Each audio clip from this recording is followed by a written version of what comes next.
Olá, primeiro ano, tudo bem? Bom, vamos lá continuar o nosso assunto sobre os verbos, né?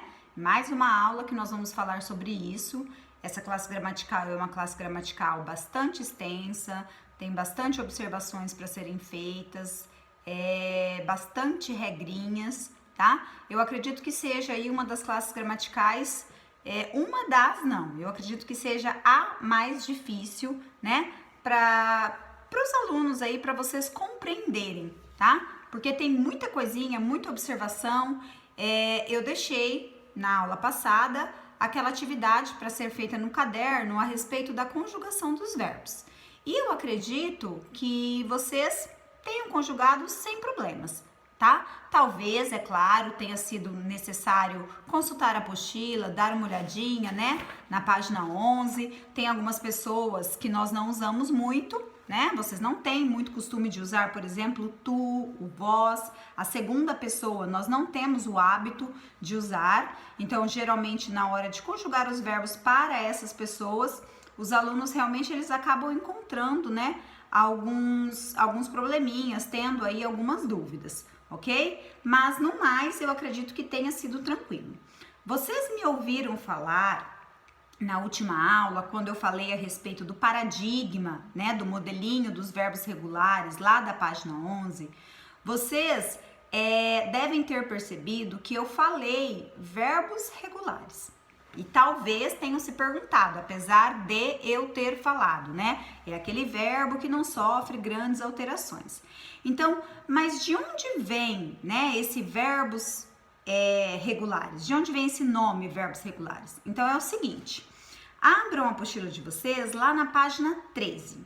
Lá na página 13, no finalzinho, tá? No finalzinho lá da página, vocês vão observar que aparece um tópico chamado de classificação verbal, tá? E aí a apostila traz assim, eu vou ler um pedacinho. Em relação à vogal temática, o verbo pode ser classificado como de primeira, segunda ou terceira conjugação. Eu já tinha explicado isso para vocês. Verbos terminados em ar, primeira conjugação, terminado em er, segunda conjugação, terminado em ir, terceira conjugação, tá? É isso que determina qual é o paradigma de conjugação que ele deve seguir. De acordo com a relação estabelecida com tais paradigmas, eles podem ser classificados em... Então, é o seguinte, nós temos 5 classificações para os verbos, de acordo com a vogal temática, com as terminações desses verbos, tá? Então, nós vamos ter os verbos regulares, que é exatamente aquele verbo, aqueles verbos que a apostila trouxe na página 11, tá? Então, nós temos aqueles verbos chamados de regulares, que são aqueles verbos que nunca sofrem modificação no radical, na raiz. Vocês conjugaram lá, por exemplo, o verbo dançar, o verbo beber, e vocês observaram que o radical, ele permaneceu sempre igual. Ele não teve alteração. Ele simplesmente recebeu as desinências, as terminações do presente, do pretérito, do futuro, mas a raiz, o radical, ela não sofreu alteração. Tudo bem? Depois, nós temos os verbos irregulares. Podem acompanhar lá na página 14, tá? Os verbos irregulares são aqueles verbos que vão apresentar uma pequena alteração na raiz ou no radical, tá? Quando vocês forem fazer a conjugação dos verbos irregulares, vocês vão observar que às vezes, poucas vezes, o radical ele vai sofrer uma certa alteração, ok? Então, por exemplo, nós temos lá o verbo fazer, tá? Se eu conjugo o verbo fazer no presente, eu digo eu faço. Ele fez, nós fizemos, vós fizestes, eu fiz, tá? Então, podem observar que eu faço mudou um pouquinho do verbo fazer, né? A raiz ali do fazer tira o er, então alterou um pouquinho. Eu faço, tem um C cedilha ali. Agora, as outras pessoas observem que permaneceu, né? Eu fiz, tem lá o Z, fizemos, tem até o Z, faria, olha lá, já mudou também, mas são poucas as vezes, poucas as alterações. Então, esses são os verbos chamados de irregulares, tá? Depois, na sequência, nós vamos ter os verbos conhecidos como anômalos. Os verbos anômalos são semelhantes aos irregulares. A diferença é que o verbo irregular, ele sofre uma pequena alteração. Ele vai mudar poucas vezes. O verbo anômalo, ele sofre várias alterações. Ele tem excessivas irregularidades, tá? Por exemplo, o verbo ser. Vamos conjugar lá no presente o verbo ser. Eu sou, tu és, ele é, nós somos, vós sois, eles são, tá? Eu fui, tu foste, eu era, eu serei, eu seria. Olhem como muda. Nós não temos o radical, né? Que permanece igual para todas as pessoas ou para quase todas. Na verdade, ele muda. No presente nós usamos uma forma, no pretérito perfeito foi uma forma diferente, no futuro já é uma outra forma. Então, ele sofre várias alterações. Se ele sofre muitas alterações, nós temos então o verbo anômalo.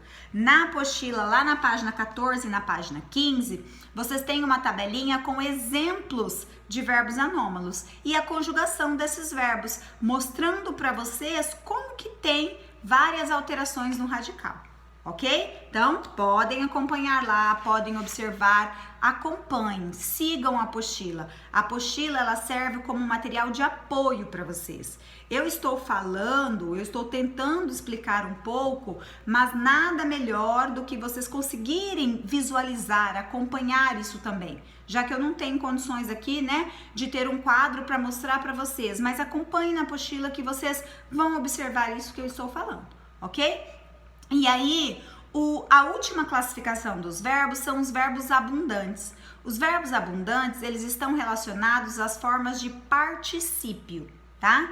Então, para saber se o verbo ele é abundante ou não, vocês precisam observar sempre o particípio do verbo. O que é um verbo abundante? Verbo abundante é aquele que vai ter mais de uma forma do particípio, tá? Então, por exemplo, eu tenho lá o verbo aceitar. Eu posso dizer aceitado ou aceito, tá? Então, aceitado e aceito são duas formas diferentes do particípio. Se eu tenho lá, por exemplo, o verbo acender, eu tenho o acendido e o aceso. Se eu tenho o verbo, deixa eu ver um lá,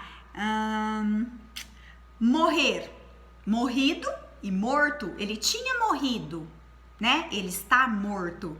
Então, dependendo da situação, eu vou usar o morrido, que é o que a gente chama de particípio regular, ou morto, que é o que nós chamamos de particípio irregular. E aí nós temos vários outros verbos que apresentam essas duas formas de particípio e são considerados verbos abundantes. A apostila traz para vocês uma lista, uma tabela com alguns desses verbos considerados abundantes. Então, podem olhar lá na página 17 que vocês vão observar os verbos abundantes, tá? Então, eu falei para vocês dos verbos regulares, não tem alteração no radical. Verbos irregulares, tem uma pequena alteração no radical. Os verbos anômalos, que são aqueles verbos que sofrem grandes alterações no radical, muda muito. Os verbos abundantes, que estão relacionados ao particípio, as duas formas, né? Particípio regular e particípio irregular. E está faltando, eu falei que era o último, mas mentira, está faltando o verbo defectivo.